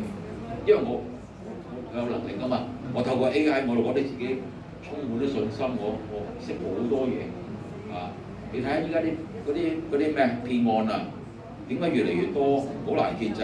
因為佢用啲高科技，又跨國去做就變咗我同政府同呢個西九龍嗰邊警察總部有合作咗10幾年，即係參加佢哋嘅某個組織啦，即係佢哋有匯報嗰啲犯罪數字，騙案係難偵破嘅，尤其是嗰啲跨國嗰啲咧同埋佢哋根本一個好有錢，佢哋已經好有錢、好有勢力嘅一個團體，甚至乎係同某啲國家嘅政府結合埋，所以係好難偵破，係嘛？咁你諗下，即係就係呢種現象同埋道德係咪喺度拔緊河？咁你話如果道德冧咗嘅話，哇！真係其實我哋在座嘅個個善良的十方善信會好危險，係嘛？可能即係點講咧？真係嘅，係嘛？即係我哋唔會去害人，但係可能又甚至乎唔識保護自己嘅話，係好危險，係咪？所以係我哋希望好似先頭形容嗰啲某啲高層次嘅修為咁嘅社會環境，呢個人類社會幾咁美好咧？呢個係應該我哋可以憧憬、可以追求㗎嘛，係咪？咁但係啱啱吳博士呢個問題，唔知大家有冇任何答案？我都俾唔到個好紮實嘅答案俾大家喎。有冇人提出呢啲意見啊？香港教育制度咧，好強調有一個叫做 STEM 嘅，即係嗰啲咩科技擠出嚟啦嚇。咁呢個機制幾好啊！我見到阿館長，咁有冇即係啲制度去不斷去評估翻，即係香港而家係喺邊個位置，從而制定一啲教育嘅一啲設施，去令到保持即係呢個位置咁上下啦，就唔好俾佢沉淪啦，得唔得啊？有冇咁嘅制度？你講呢個問題好似將個問題縮窄咗，但係其實都係嗰個大問題嚟嘅啫，都係阿博士嗰個大問題嚟嘅，係啦。咁係真係要暫時係冇一個好即係好絕對嘅一個好集中嘅方法或者計劃可以做得到。真係你點講咧？我可能呢方面唔係我，絕對唔係我嘅專長啦。我可能答唔到，唔知在座有冇其他人可以俾到咁嘅意見啊？真係點講咧？我舉個例，華福院嗰個大火咧，其實係一個有道教，因為我見過啲基文啊，其實有一句説話，留與善人作助緣。佢當時係女祖降基，唔係喺我度堂啊，另外一個度堂。女祖降基咧話，佢件事佢會將個功力降低，但係佢係做唔到將個火熄滅嘅。你又留一句先啊，講嗰個説話，咁中後段有呢句咁嘅説話，留與善人作助緣。意思係點啊？既然發生咗咁悲慘嘅一個災難，死咗168人啊，係嘛？最後嘅統計，係咪真係俾政府啦，嗰啲商界，即係嗰啲尤其嗰啲圍標嗰啲咁啊，無論係嗰啲負責係業主嘅委員會啊，或者係啲住戶也好，或者係廣泛嘅所有香港嘅市民啊，嗱，我哋睇到個捐款好犀利嘅，可能係世界級嘅，係嘛？咁呢個一般市民真係好善心嘅，排隊去獻花排咗幾日，係咪？話條龍係2公里長，係嘛？咁呢個係嗱，呢個係令到香港普遍市民係發到個善心，呢個係咪嗰個用呢件事變成一個善嘅助緣咯？係咪？咁但係政府 OK 咁，但係政府依暫時都算係過到關，即係好一般人都覺得係都覺得政府咧有努力啊，又要做好嘢。但係我相信嗰啲奸商啊，即係嗰啲圍標嗰啲，會唔會真係有所檢討改善咧？呢個係一個好大嘅question mark。同埋依家嗰啲幾個法官係嘛，即係去做一個調查咧，我又唔想喺呢度公開講啦，因為我唔講，因為我唔係呢方面嘅專業，但係佢個檢討嗰啲範圍係咪已經好全面咧？我見佢好似有啲我哋想知嘅某啲調查，佢好似冇特別標講出嚟，係嘛？即係會咁樣，咁所以即係政府有冇好徹底去檢討咧？未必最高嗰個，可能係一啲中層嘅政府嘅官員，有冇為呢件事係徹底去希望係一個改善嘅改革？即係嗰個基民就係真係留，即係真係好值得我哋去斟酌嘅，去考慮嘅。應該大家真係要透過一次咁嘅災難，我哋應該係發起一個積極嘅善心嚟到去，唔淨止係捐錢。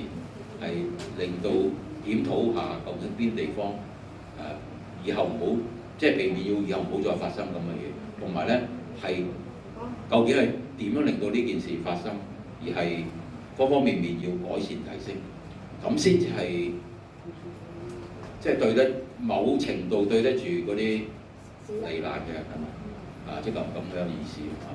咁但係縱然一個咁嘅災難，係其實有冇一定咁嘅效果？即係同樣地，我哋討論即係先頭呢個做得好好啲，係要去到乜嘢先至反省到，即係該點樣去做好啲咧？雖然有聲音，包括阿師兄提咗啲意見，伍博士又關心係究竟點樣做，有咩創新可以做得到個效果，係嘛？咁我哋提出嚟啦，但係點樣解決啊？我都係擘大口，我都答唔到啊，伍博士。伍博士咧，你有啲總結？黃道長係啊，好開心咧，有機會覺得好有福氣，可以今日嚟到聽呢一個講座，咁就收到呢一個嘅道德好咧。其實佢係即係你好用心去做咗個整理，同埋即係點樣去分析翻成個唔同嘅人嘅質素。應該係，或者可以攞嚟，我覺得可以攞嚟自己檢視翻自己先。首先係大概喺邊個位置或者唔係咁好嘅地方咧，去自己做翻嗰啲嘅修行，然後就再睇下點樣去為社會做啲有益嘅嘢。咁呢個真係好好咯，可以分享到俾其他人。多謝你先。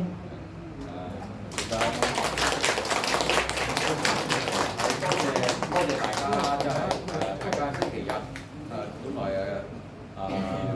家庭日啦，係嘛？大家或者出去行下、旅遊下、shopping啊咁樣，咁都能夠有時間嚟呢度大家交流。黃道長你好啦，咁咧其實我對道教都唔算話有好多嘅認知啦，咁但係今日喺一個道教嘅場合又有幸可以聽到你嘅分享，咁我都想知道咧，其實你哋道教方面啦，作為一個宗教，咁會唔會有啲方法可以俾我哋開到智慧咧？因為有智慧嘅時候，咁人就會做少啲惡業啦，咁自然個社會可能就會比較道德一啲。咁係咯，我想請教一下。係啊，多謝你嘅提問啊！其實等於我先有講過句説話咧，任何宗教咧應該都係去引領我哋嘅信眾咧，去追尋生命嘅更高道德價值。咁呢個咧就唔係淨係道教要做嘅。咁當然，如果你話係唔係嘅，始終係有唔同嘅宗教。咁我諗宗教之間，我哋是否亦都可以互相參考下對方嘅一啲做法？係如果有更好做法，係咪應該謙虛啲都要接納？我哋可以跟隨去做嘅，係咪？但係最緊要嘅都係真係成個社會嘅氣氛。好似我先頭都同大家講，係咪已經有同大家講過？我話喺我年輕嘅時候咧，嗰啲咩華僑晚報啊嗰啲，即係你哋可能你年輕啦會聽過都唔定。咁咧就嗰啲副業咧裏邊都有講下哲學啊，講下啲道德啊，呢啲咁嘅問題。咁但係咧，我都話自80年代咧已經唔同啦，係咪？因為所謂依家都有啲人講錯嘅，獅子山下精神，佢哋講嘅獅子山精神，呢個咧係50、60年代、70年代嘅時候，獅子山係九龍啊，獅子山下邊係九龍，因為香港嚟講咧係發展係即係都係傾向於商業比較多啲。九龍開始嗰啲山寨廠啊、山寨工廠啊，其實我當時我細個都係住宅裏邊做埋工廠嘅，好細嘅地方啊。都多講啦，總之係好屈質嘅嚇。咁係嗰陣時係大家艱苦奮鬥，守望相助。但係到80年代，唔同啦，開始真係70年代富裕咗。70年代咧係有另外一個故仔，就係麥理浩上場好似點解對香港真係咁好嘅大興土木，有 ICAC 有 TDC 咩好多嘢好多建設，嗰個係另外一個故仔。嗰個係有李彭廣教授做過2年嘅研究喺倫敦係有另外一個故仔。其實係麥理浩嚟係執行一個外交任務嗰個唔多講啦，如果咪扯得好遠。所以大興土木。咁嗰陣時香港開始配合住西方國家，將啲輕工業移過嚟我哋亞洲區，香港就成為4小龍之一。咁富裕起上嚟就變咗開始就有其他社會其他有啲傳媒嘅人度都係吃開苦來，大家都係追求呢啲，係咪咁社會氣氛唔同，咁所以點樣營造個社會氣氛？其實我先頭講話，好似西灣福園嗰單咁慘嘅火災，其實就係基民都咁樣人過咁我哋點樣可以發揮佢？即係令到社會咁呢方面個道德可以提升咧，咁樣其實係一個機緣嚟嘅。不過即係點樣做當然唔係就係道教，即係所有宗教都係。不過如果你話係想探索下，道教同其他宗教有咩差異性咁呢個咧可能在座除咗我好多譬如話學社嘅學者咁呢度有研究，或者有其他嘅道兄喺度咧，都可能會提供啲意見俾你。呢個你可以長遠啲去探索，就唔係依家淨係三言兩語係嘛？即係我哋當然道教仲有好多係該要去發揮得更好嘅地方有一個推廣。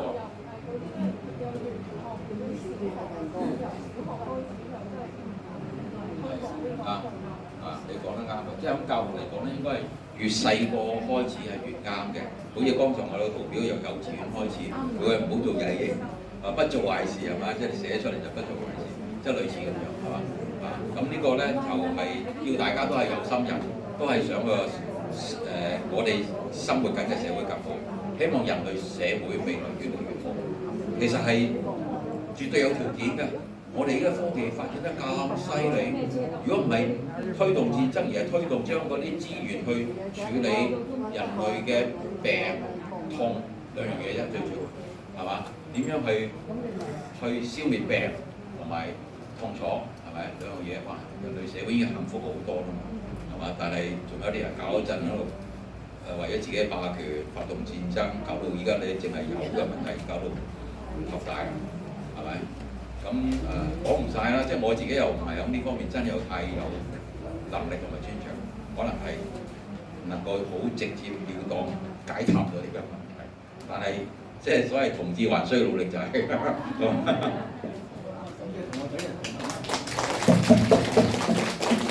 咁啊最後係多謝黃館長就喺道德會講道德圖譜啦，今日就好難忘啊！係啦，咁我最後咧就俾翻一個紀念品同埋一個紀念狀嘅，大家做紀念啦。咁啊，呢出翻。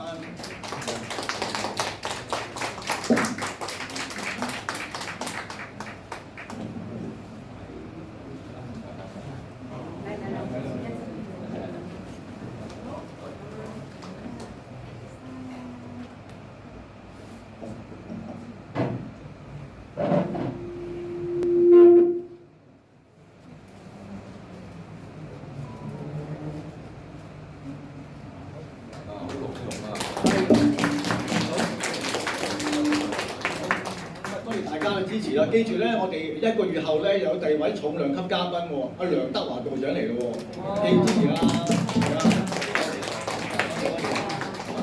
記住我哋有好多活動咧，記住多留意我哋嘅海報啦，咁啊多啲嚟個道德會咧，咁啊聽下道德圖譜都好嘛。好，多謝。